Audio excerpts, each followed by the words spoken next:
Good morning mga kaibigan. Andito tayo ngayon sa Kayamanan Street, Barangay de la Paz, lungsod ng Pasig, kung saan dito natin nakita ngayon si Mayor Vico Sotto na binisita itong lugar na ito kaugnay sa Oplan Kaayusan at upang alamin ang iba pang mga dapat ayusin dito sa lugar na ito. Sa kasalukuyan ay sinalubong agad ng barangay officers si Mayor Vico Sotto upang maidulog nga ang kanilang mga request dito sa lugar ng Kayamanan Street, Barangay de la Paz. At ngayon nga ay pinasok ni Mayor Vico Sotto itong de la Paz Annex Health Center upang kamustahin at alamin pa yung mga ibang dapat ayusin.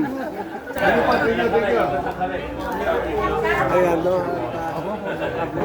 Ano yung nakausap namin ni Vice Mayor Dodot Jaworski, yung mga nasa health center na yan?